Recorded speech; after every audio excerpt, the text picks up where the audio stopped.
सुना रहे हैं ज्ञान वैराग्य को, नारद को, भक्ति को, देवताओं को। दूसरी ओर कथा चल रहा है, राजा परीक्षित सुन रहे हैं सुखदेव जी से।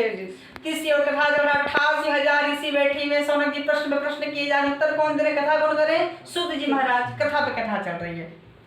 बोले पहली कथा श्रवण किया जाए गुरुदेव। अच्छा पहली कथा। अब जब कथा हुई तो मैंने कल ही बताया था कि भगवान आए हैं भक्ति से मिलने के लिए, और भक्ति को वरदान दिया है कि जिस घर में भक्ति वही मैं, जहाँ भक्ति वहीं मैं। कथा शुरू होती है। सप्ताह श्रवण विधि का यहाँ महात्म दिया गया। महात्म मतलब उसकी महिमा। सप्ताह जगह की विधि की महिमा क्या है? बोले कैसे पापों से छुटकारा मिलता है। कथा बताया गया है। क्या कथा बताया गया है कि प्राचीन पूर्व काल में दक्षिण भारत में तुंगभद्रा नाम की नदी थी। उस पर एक विराट नामक नगर बसा हुआ था। कथा ध्यान से सुनेंगे। वहाँ एक ब्राह्मण थे। ब्राह्मण का नाम था आत्मदुबे। आत्मदुबे भगवान के परम भक्त, भगवान रंगनाथ का पूजा होता है उधर दक्षिण भारत में। रंगनाथ के परम भक्त, खूब पूजा पाठ। तो ब्राह्मण की जो पत्नी थी वो बड़ी लड़ाकिन थी, बड़ी लड़ाई झगड़ा करती थी, पंडित जी से लड़ाई झगड़ा करती थी। मतलब उसका नाम था धुंधली, और जैसा नाम वैसा स्वभाव। धुंधली नाम था और धुंधली जैसा कार्य करती थी। पंडित जी बड़े परेशान रहते थे। एक बार क्या भया, विवाह के बहुत दिन हो चुके थे, घर में लड़ाई झगड़ा चलता रहता था। सबसे बड़ा टेंशन क्या था, सबसे बड़ा समस्या क्या थी कि ब्राह्मण की कोई संतान नहीं थी, कोई संतान नहीं ब्राह्मण की। अब ब्राह्मण बोलते कि मेरे में कमी है, कि मेरी पत्नी में कमी है, लेकिन पता चला आयुर्वेदिक कौशल्य की कमी किसी में नहीं है। पत्नी नहीं चाहती बच्चा रखना। आजकल की जो हमारी अभिनेत्री जो होती हैं वो लोग देखते हैं जल्दी पुत्र क्यों रखती हैं, अपना फैशन खराब हो जाए इस कारण। अब धुंधली जो चाहती थी कि हम पुत्र रखेंगे तो मेरा स्वास्थ्य बिगड़ जाएगा, पुत्र रखेंगे तो ये हो जाएगा वो हो जाएगा, तरह तरह का बात। ब्राह्मण देवता बड़े दुखी, बूढ़े होते जा रहे थे। अपना चिंता था कि मेरा पुत्र रहेगा तो हमको दाह संस्कार करेगा, कम से कम पुत्री रहे तो दमादे कर देवे, न पुत्र न पुत्री, समस्या पे समस्या बढ़ता जाए। अवस्था ढल गई। संतान प्राप्ति के लिए उन्होंने बहुत प्रकार का पुण्य कर्म किया। धर्म मार्ग में ही अपना आधा धन खपा दिया उन्होंने, आधा धन वहीं समाप्त कर दिया पुत्र प्राप्ति में। कोई उपाय नहीं, क्योंकि अकेला चना भाड़ नहीं फोड़ सकता। परिवार के एक लोग जब मिलकर रहेंगे तो उसको कोई हिला नहीं सकता है, कोई दबा नहीं सकता है। लेकिन वो अलग हुआ तो इस पर तुरंत विपत्ति आ जाएगी, तुरंत विपत्ति आ जाएगी। पंडित जी बहुत उपाय करते थे, लेकिन पत्नी उपाय करना नहीं चाहती थी, इसलिए पंडित जी का उपाय बेकार हो जाता था। आज मुझे बड़े परेशान। एक बार चिंता दूर हो गया कि पुत्र तो है नहीं, पुत्र का मुख देखने के लिए मिलेगा नहीं, पत्नी लड़ाई झगड़ा करती है। अब एक ही उपाय है परमार्थ, भगवान के पथ पर चलना, भगवान को प्राप्त करना।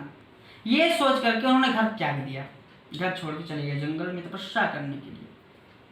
तालाब मिला रास्ते में, बहुत घना जंगल था, रास्ते में तालाब मिला, प्यास लगी। संतान के भाव के दुख ने उनके शरीर को पूरा सुखा दिया था। जल पिए थक करके बैठ गए। 2 घड़ी बीतने पर वहां एक महात्मा आए। कल ही बताया था कि जब आप विपत्ति में हो, यदि किसी अच्छे संत का दर्शन हो जाए तो समझिए कि आपका आधा टेंशन वहीं खत्म। महात्मा बोले, भाई ब्राह्मण लगते हो, इतने दुखी क्यों हो, क्यों आए हो, क्यों रोते हो? ब्राह्मण ने कहा कि महाराज मैं अपने पूर्व जन्म के पापों से बहुत दुखी हूँ।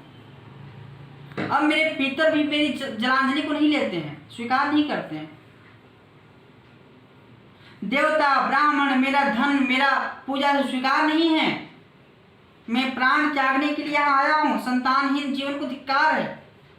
मैं जिस गाय को पालता हूँ वो गाय बांझ हो जाती है। मैं जिस घर में जहाँ जाता हूँ घर सूखा हो जाता है।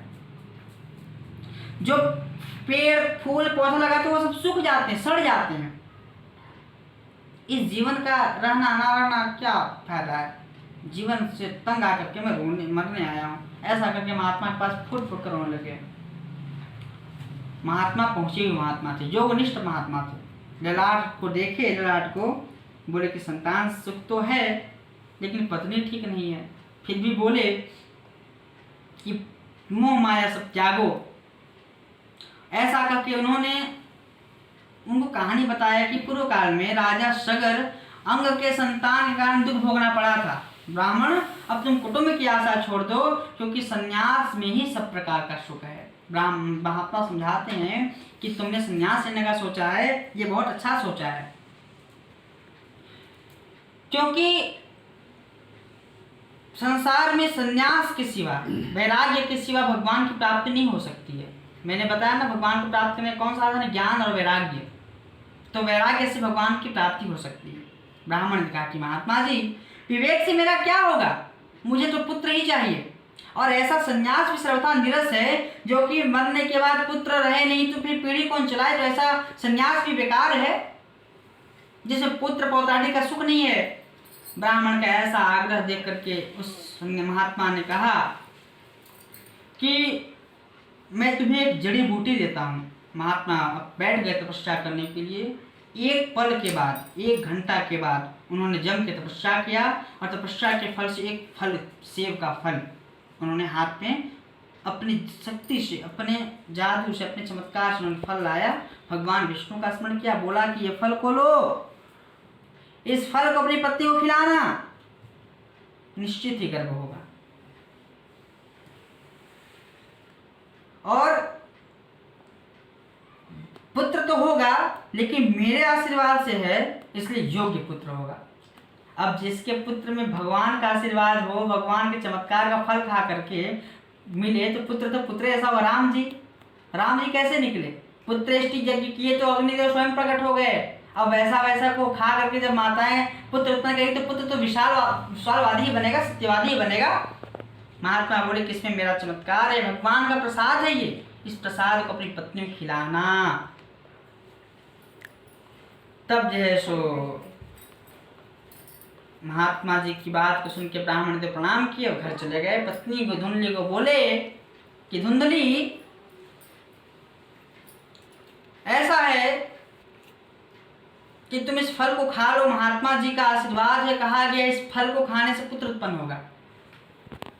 धुंधली बोली कि जादू टोना करवा के लाए हैं का? बस में करने के लिए लड़ते रहते हैं, इसलिए जादू टोना करवा के लाए होंगे, कोई फल वाल नहीं खाने वाले हैं।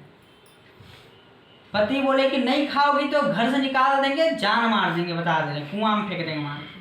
थोड़ा गुस्सा करने वाले कुछ पति बहुत दयालु थे, लेकिन थोड़ा क्रोध दिखाना चाहिए ना, मतलब कठोरता दिखाए कि नहीं खाओगे तो समझ जाना तुम।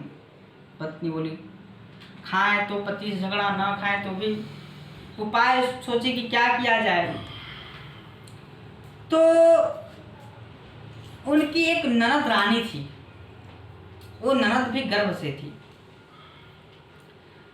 धुंधली ने सोचा कि मेरी गाय जो है, वो गाय भी गर्भ नहीं देती है, इससे सबसे अच्छा उदाहरण नहीं हो सकता कि यदि इस फल में गर्भ वाली शक्ति होगी तो अपनी गाय खिलाते हैं, गर्भ वाली शक्ति की मेरी गाय गर्भवती हो जाएगी, कम से कम घर में बाछी कुछ भी आ जाए, बाछी।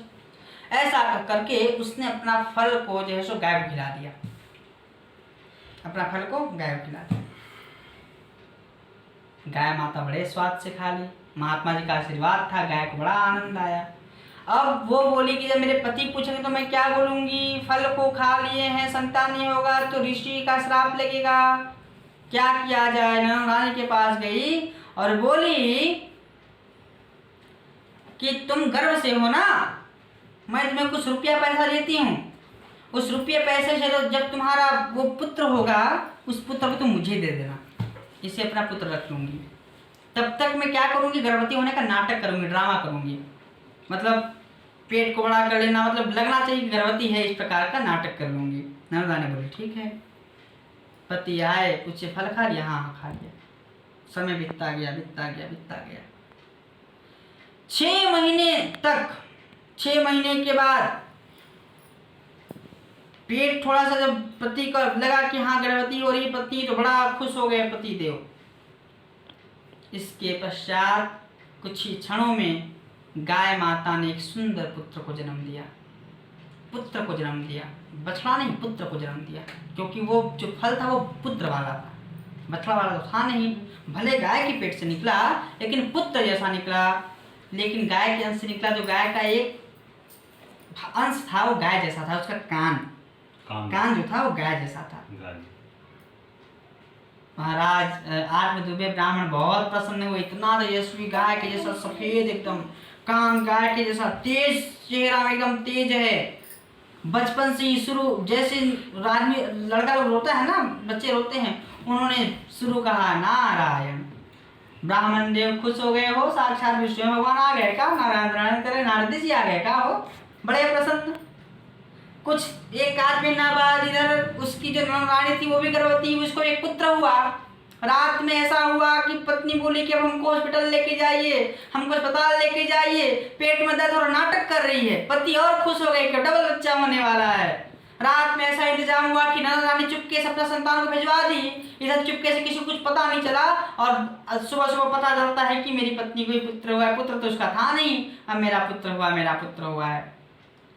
अब पुत्र जो था, देखिए हम हमेशा बताते हैं कि अब बच्चे में परिवेश कैसा बनता है, अपने माता पिता का परिवेश बनता है। आप जैसा संस्कार देंगे, जिसका पुत्र था वो कैसे कैसे आया उसके पास, चोरी छुपे, लालच से।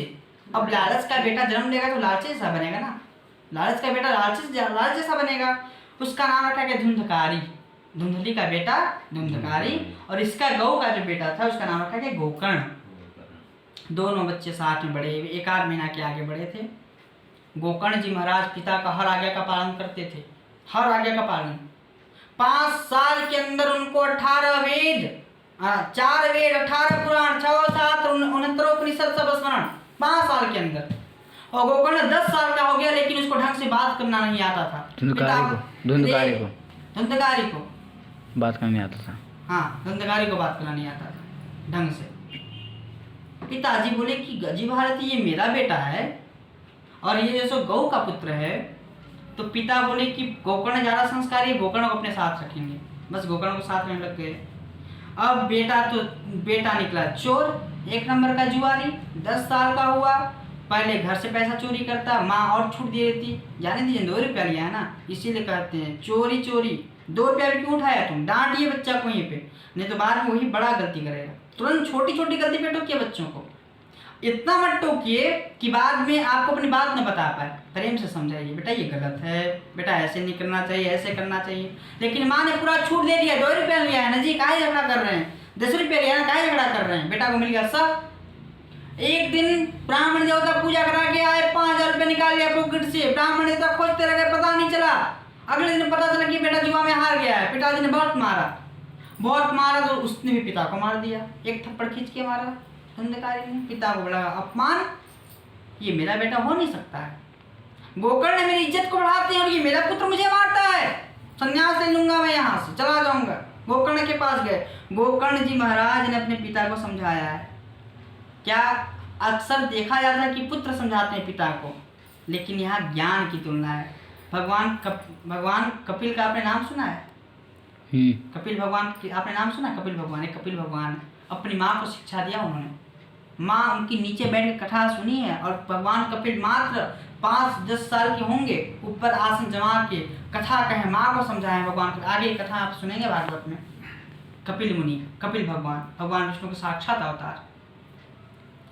पुत्र ने समझाया कि पिताजी कहते हैं कि पिताजी संन्यास योगो तपतस्य कर्म श्रुत्वानुभावेन च धुंधकारी गत्वा वनं तपस्यां करोतु नारायणं पद परमं गतिम।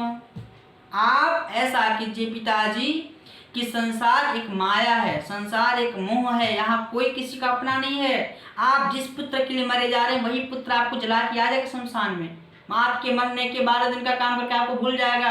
आपका पुत्र आपके संपत्ति में नजर रखा हुआ है, इसलिए संसार में कोई अपना है तो भगवान के सिवा कोई नहीं हो। भगवान को अपनाइए पिताजी, आप वन चले जाइए, संन्यास ले लीजिए, मैं भी घर से छोड़ने वाला हूँ। पिताजी चले गए पुत्र के सलाह पे संन्यास।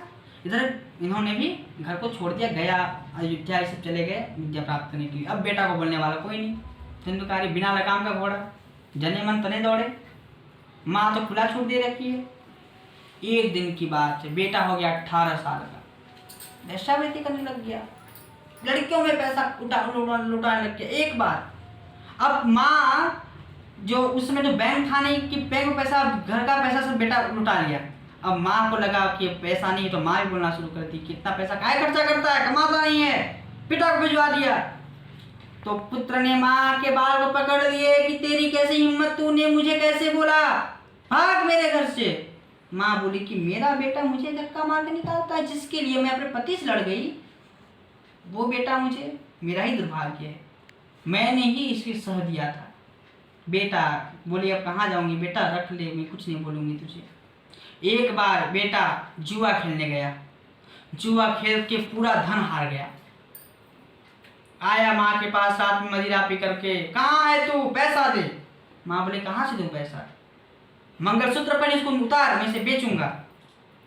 माँ बोली कि कैसे बेचेगा, ये मेरे सुहाग का निशान है, जो सुहाग तेरा मर चुका होगा, जंगल गया हो, कोई शेर खा गया उसका, तू रखी है, निकाल इसे। निकाला ऐसे करके, खींचा जोर से, ये मदिरा पी के आया था, लकड़ा पकड़ा, रस्सी को मारा, ऐसे लगा दिया, फांसी लटका दिया, मार दिया अपनी माँ को, मार के डाल दिया वही घर का कुआं में और तोड़ दिया कुआं को। अब लगा उसको पितृ दोष। एक बार 5-5 वेश्याओं रखता था अपने घर में। एक बार की बात है, राजा घर में चोरी करना चढ़ा, राजा के सैनिक पकड़ लिए उसको, पकड़ के जेल में डाल दिए। किसी तरह जेल से छूट के आया जब घर, तो वो लोग कहते हैं कि वेश्याएं किसी की होती नहीं है, उन्हें धन से मतलब है। देखी कि ये चोरी करके आया है, फिर राजा के सैनिक पीछे पड़े हैं और रात में बोले कि इसको मारो यहीं पे और धन लेके भागो यहाँ से। 5 लोग मिलकर उसको वहीं बांध दिए, पैर हाथ को मारे, लाते लात, मुक्के मुंह इतना मारे कि माथा कान फूट गया, मर गया। मर के लोग उसको कुआं में डाल दिए और कुआं में डाल करके वहां से धन लेकर के भाग गए। उस घर में 2-2 लाश, दोनों का आत्मा जाए कहाँ, न जला है, न दाह संस्कार हुआ है, न गरुड़ पुराण हुआ है, न भागवत हुआ है, कुछ। अब वो घर गया, भूतिया घर बन गया। आसपास के लोग 3-3 किलोमीटर तक, 3-3 कोस तक वहां भटकते नहीं थे। वो धुंधकारी इतना बड़ा पापी सबको परेशान करने लग गया रास्ते भर में। उसके बाद एक बार की बात है, एक बार गोकर्ण जी घूमते घूमते बोले कि चलो जरा अपनी माता की खबर ले लेते हैं, कम से कम माँ तो माँ ये है, भाई तो अपना हुआ नहीं, पिता वन में चले गए हैं कि नहीं इसका पता नहीं, माता से मिल लेते हैं। गया घर, गोकर्ण जी घर गए, घर ताला बंद। आसपास के लोग से पूछे, सब बताए कि ऐसी ऐसी बात, यहाँ कोई रहता नहीं है, सब मार पूरी बात बताए। गोकर्ण जी बोले तब बड़ा दुख की बात है। उन्होंने गया जाकर के अपने माता के नाम से, पिता के नाम से, भाई के नाम से, सबके नाम से श्राद्ध किया, पिंडदान किया, त्रिपिंडी श्राद्ध किया। अब त्रिपिंडी श्राद्ध किया तो सोचे मुक्ति तो मिल ही गया होगा, बोले कुछ दिन घर में रहते हैं। एक रात में क्या हुआ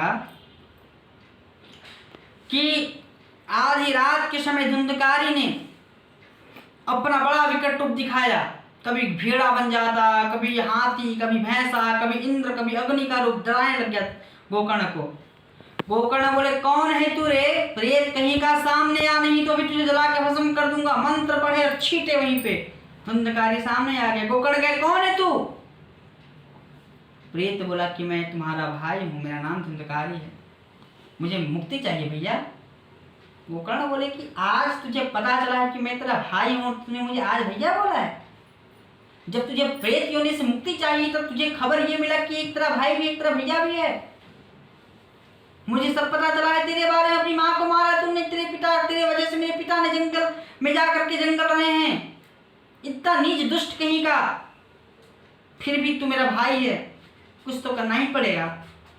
हाथ जोड़ने लग गया कि भैया मुझे छुड़ाइए, इसको नहीं छुड़ाइए। गोकर्ण ने कहा कि भाई इस बात का बड़ा आश्चर्य है कि मैंने तुम्हारे लिए विधि पूर्वक गया जी में पिंडदान किया, फिर भी तुम प्रेत योनि से मुक्त नहीं हुए, अब क्या किया जाए? प्रेत की यह बात सुनकर गोकर्ण को बड़ा आश्चर्य हुआ। बोले कि सैकड़ों साल से भी तुम्हारी मुक्ति नहीं हो सकती है, तब तो तुम्हारी मुक्ति असंभव है। अभी तो तुम्हें निर्भय होकर अपने स्थान में रहो, मैं कोई दूसरा उपाय करता हूँ। उसके बाद गोकर्ण जी की आज्ञा पाकर धुंधकारी वहां से अपने स्थान पर चला गया, कोई बांस में रहने लग गया वो धुंधकारी। इधर गोकर्ण जी ने भगवान सूर्य का आराधना किया, सूर्य भगवान का। सूर्य भगवान सामने आए और सूर्य भगवान कहे कि श्रीमद् भागवत कथा से ही, क्योंकि आपने त्रिपिंडी श्राद्ध किया है और उसके बाद आपको भागवत कथा श्रवण करनी है, श्रीमद् भागवत से ही मुक्ति हो सकती है, इसलिए तुम इसका सप्ताह पारायण करो, 7 दिन तक सप्ताह पारायण करो, उसी से उस प्रेत को मुक्ति मिल सकती है। गोकर्ण जी ने कहा कि ठीक है। भागवत कथा के लिए 7 दिन का दिन शेष बचा था। 7वें दिन में शुरू होने वाला था कथा, उस समय क्या भया कि उस समय गोकर्ण 10 सोने के सिक्के खर्च हुए भागवत कराने में। उन्होंने पूरा मंडप बनवाया है और एक वैष्णव ब्राह्मण को, यहाँ भी कहा गया कि गोकर्ण जी ने खुद एक वैष्णव थे, फिर भी पुरोहित तो पुरोहित ही होते हैं, व्यक्ति अपना घर का काम खुद नहीं कर सकता है। गोकर्ण जी ने एक वैष्णव ब्राह्मण को मुख्य श्रोता बनाया और खुद जो है सो श्रोता के रूप में व्यास बन करके ऋषि को बुला करके कभी ये कभी वो मिल करके प्रथम स्कंद से कथा को कहना शुरू कर दिया। उस गांठ में 7 गांठ बनी हुई थी, बांस में 7 गांठ, और सबसे नीचे था धुंधकारी प्रेत। अब जब पता चला कि धुंधकारी को मुक्ति मिलने वाला है तो सब कौतूहलवश कि एक प्रेत को मुक्ति मिलने वाला है, पूरा पूरा आसपास गांव, जहां तक पता चले सब गांव के लोग, पूरा भीड़ जम गया भागवत सुनने के लिए, पूरा गांव आ गया, आसपास जितना भूत प्रेत पिशाच है सब आ गया भागवत सुनने के लिए। पहले दिन की कथा समाप्त हुई। पहले दिन का बांस एक गांठ तड़ तड़ तड़ तड़ बजा और पहला दिन का बांस खुला। इस प्रकार 7 दिनों में 7 बांस खुला और 7 दिन में पूरा बांस बीच से फट गया, और फटने के बाद धुंधकारी साय से वहां निकल करके उसके लिए दिव्य रथ आया और रथ में बैठ करके धुंधकारी कहाँ चला गया? स्वर्ग में। एक बार जिस समय धुंधकारी ये सब बातें बता रहा था कि गोकर्ण जी महाराज ने भागवत की उपाय से मेरा काम किया है, तब बोले कि धुंधकारी जी, गोकर्ण जी महाराज ने आपके लिए बड़ा कठिन कार्य किया है। कहते हैं कि वो महीना कौन सा था गोकर्ण? तो श्रावण मास में गोकर्ण जी ने सप्ताह क्रम से कथा कही दोबारा। माघ महीना, श्रावण महीना, 2 महीना श्रेष्ठ होता है भागवत कराने के लिए। इस कथा के समाप्ति पर जो कुछ हुआ वह तो आप लोगों के सामने है। क्या क्या हुआ? भगवान के सेवक कहते हैं धुंधकारी से कि हे मानद मतलब क्या होता है? श्रेष्ठ पुरुष। कि इस फल भेद का कारण इसके श्रवण भेद ही है। कहते हैं कि आप कितना पूजा पाठ कीजिए, लेकिन यदि आप वैष्णवहीन हैं तो आपका पूजा फल नहीं देने वाला है। दूसरा है, आप अपवित्र हैं तो आपका पूजा आपका फल नहीं देने वाला है। इसीलिए जो ज्ञान दृढ़ नहीं होता है वह व्यर्थ हो जाता है, और जो व्यक्ति भागवत श्रवण करने से पहले वैष्णव दीक्षा लेता है, विष्णु का होता है, उसको पूरा फल मिलता है।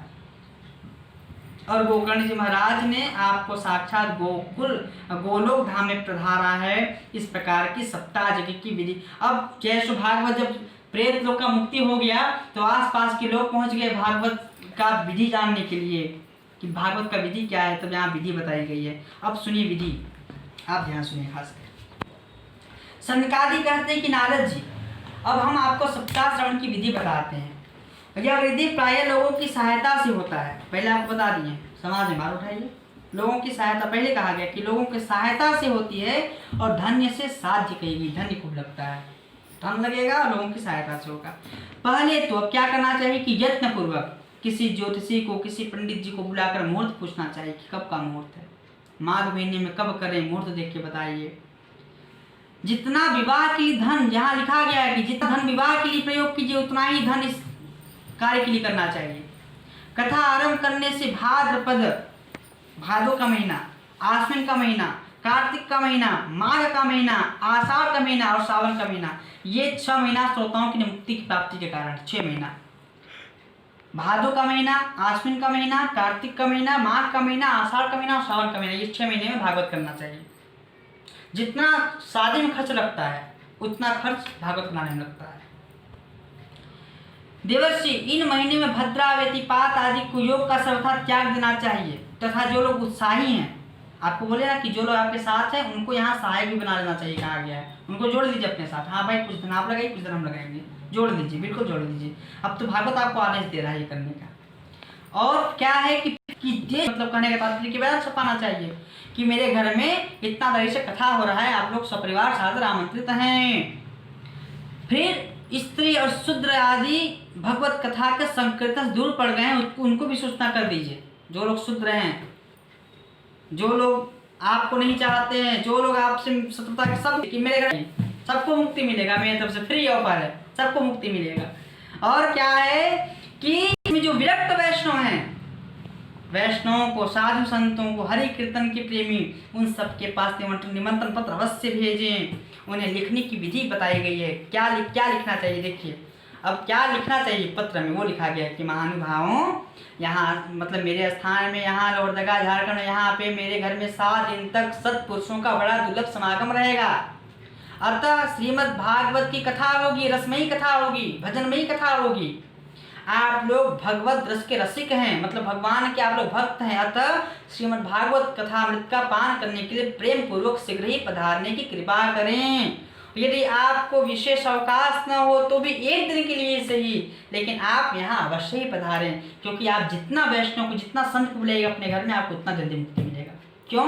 क्योंकि मैंने पहले ही कहा है कि संत क्या होते हैं, पानी की तरह होते हैं। बिल्कुल संत के आने, वैष्णव के आते ही आधी मुक्ति हो जाएगी। फिर कथा के श्रवण किसी तीर्थ में होना चाहिए, किसी जंगल में होना चाहिए, अपने घर पर भी अच्छा माना गया है। जहाँ लंबा चौड़ा मैदान हो वहीं कथा स्थल रखनी चाहिए।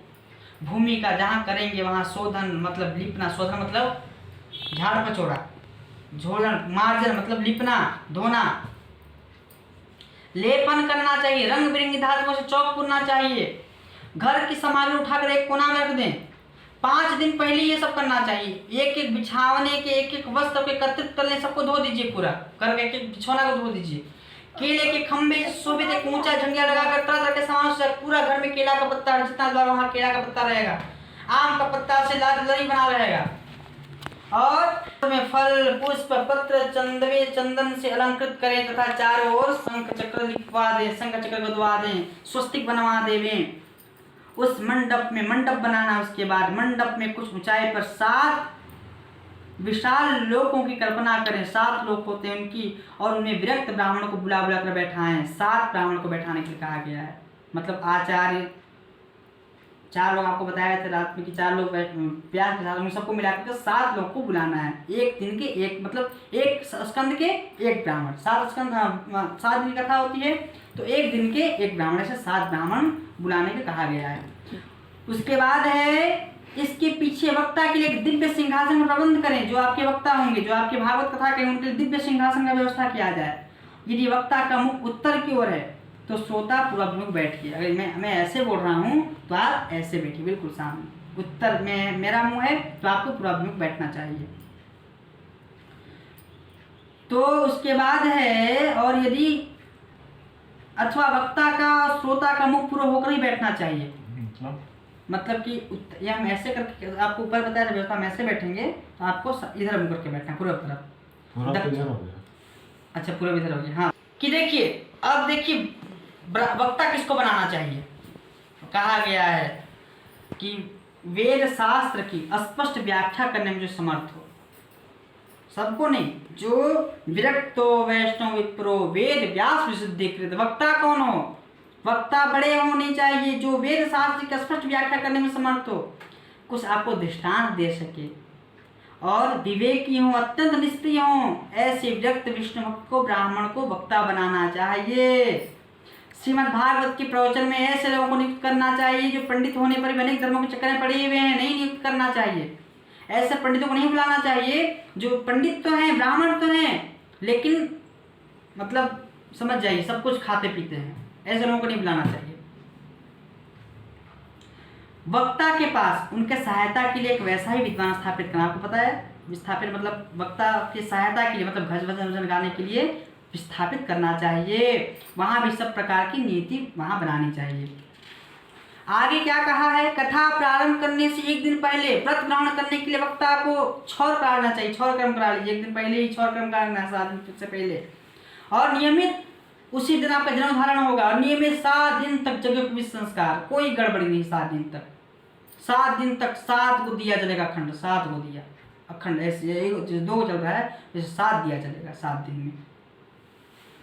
और संध्या आदि इत्यादि करने के बाद सबसे पहले गणेश जी का पूजा करना चाहिए, फिर पितृगण का तर्पण करना चाहिए। यदि आप पितृदोष के लिए ये कर रहे हैं, अब यहाँ भी पितृदोष का नाम आया है, तो यदि आप पितृ के लिए कर रहे हैं तो 1 दिन, जिस दिन आप करेंगे उस दिन पहले पितरों को तर्पण कीजिए। तर्पण करते हैं वैसे तर्पण कीजिए। तर्पण करना चाहिए और फिर भगवान हरि को स्थापित करना चाहिए। फिर भगवान श्री कृष्ण को लक्ष्य करके मंत्रोच्चार पूर्वक क्रम से 1650 विधि से, जैसे 1650 करते हैं ना, हरि ओम सत केवल वेद मंत्र से, इस मंत्र से भगवान की पूजा करनी चाहिए। उसके बाद भगवान का पैर पकड़ करके कहना चाहिए कि भगवान हे करुणानिधान, मैं संसार के सागर में डूबा हुआ हूँ और बड़ा दीन हूँ, बड़ा गरीब हूँ। कर्मों के मोह रूपी ग्रह ने मुझे